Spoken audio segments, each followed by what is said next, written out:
गर्दाखेरि मदर्सको बारेमा मैले चाहिँ चिट्ठा टिप्नुपर्ने थिएँ र चिट्ठा टिप्दाखेरि चाहिँ मैले आमाको बारेमा पढेछ ला अब म कसरी लेख्नु भन्ने मैले सोचेँ तर मैले त्यतिखेर चाहिँ होइन आमा भन्ने एउटा यस्तो शब्द हुन्छ नि त्यो त शब्द पनि दिमागमा आफै गर्ने र खेरि मैले 15 पेज लेखिकन म फर्स्ट भएँ है र खेरि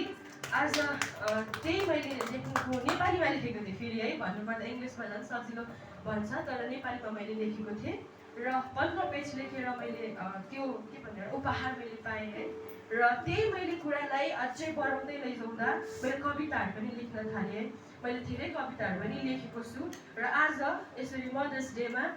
मैले एउटा कविता लेखेको छु र मेरो कविताको शीर्षक छ आमा आमा भन्ने शब्द कति मिठो सुन्छ है आमा भन्दाखेरि र मेरो कवितालाई म यसरी स्टार्ट गर्न चाहन्छु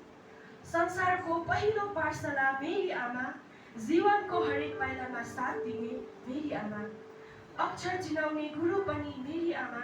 माया र ममताको सागर मेरी आमा बिहानको पहिलो किरण जस्ती मेरी आमा रातको अँध्यारोमा जुनको उज्यालो मेरी आमा दुःखमा मलहम लगाउने हात मेरी आमा खुसीमा पहिलो हाँसो हाँस्ने मेरी आमा गर्भमा बोकेर 9 महिना कष्ट सह्यो जन्म दिएर यो संसार देखायो आमा निस्वार्थ प्रेमको प्रतीक हौ तिमी तिम्रो ऋण कसरी तिर्नु होला आमा सानोमा लडी बढी गर्दा उठाउने तिमी भोक लाग्दा मिठो खाना खुवाउने तिमी बिरामी हुँदा रातभर जाग्न रहने तिमी कस्तो माया तिम्रो मेरी आमा तिम्रो काख संसारकै सुरक्षित ठाउँ तिम्रो अँगालोमा मिल्छ शान्ति र माया तिम्रो बोलीमा अमृतको रस छ आमा तिम्रो आशीर्वाद नै हाम्रो सफलता हो धरती जस्ती सहनशील मेरी आमा आकाश जस्ती विशाल हृदय भएकी सबैको भलो चिताउने तिमी कहिल्यै कसैको नराम्रो चाहेन सङ्घर्ष र दुःखलाई सहजै जित्ने आफ्नो सन्तान खुसीमा रमाउने आफ्नो इच्छालाई मानेर पनि हाम्रो चाहना पुरा गर्ने मेरी आमा चाहे जति ठुलो पनि भए पनि हामी तिम्रो नजरमा सधैँ सानै बच्चा हौ तिम्रो माया कहिल्यै कम हुँदैन यो अटुट सम्बन्ध हो आमा टाढा हुँदा पनि तिम्रो याद आइरहन्छ तिम्रो ममताको स्पर्श मनमा रहिरहन्छ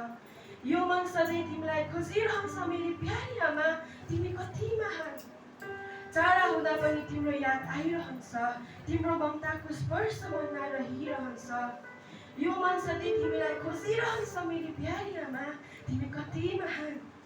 आजको यो विशेष दिनमा आमा हाम्रो हृदयभरिको माया अर्पण गर्छौँ तिम्रो पाउमा जीवन समर्पित गर्छौँ सधैँ खुसुखी र स्वस्थ रहोस् भनी प्रार्थना गर्छौँ तिम्रो त्याग र बलिदानको गाथा सधैँ हाम्रो मनमा गुन्जिरहनेछ तिमी हौ हाम्रो प्रेरणाको स्रोत जीवनको हरेक मोडमा साथ दिने फुलहरू जस्तै सुन्दर तिम्रो मन चन्द्रमा जस्तै शीतल तिम्रो माया सूर्य जस्तै तेजिलो तिम्रो आँट सधैँ यसरी नै बाँचिरहनु है आमा यो संसार तिमी बिना अँध्यारो लाग्छ तिम्रो मुस्कानले जीवन उज्यालो हुन्छ तिम्रो अभाव रहिरहन्छ सधैँ तिमी नै हौ हाम्रो सर्वस्व आमा शब्दहरू कम पर्छन् तिम्रो वर्णन गर्नलाई तिम्रो महिमा अपरम्पार छ आमा यो छोटो कविताले कसरी समेटोस् तिम्रो विशाल हृदयको गहिराई आमा फेरि एकपटक भन्छु मेरी आमा तिमीलाई धेरै धेरै माया छ सधैँ यसरी नै हाँसिरहनु खुसी रहनु तिम्रो जीवनको ज्योति बनिरहनु आमा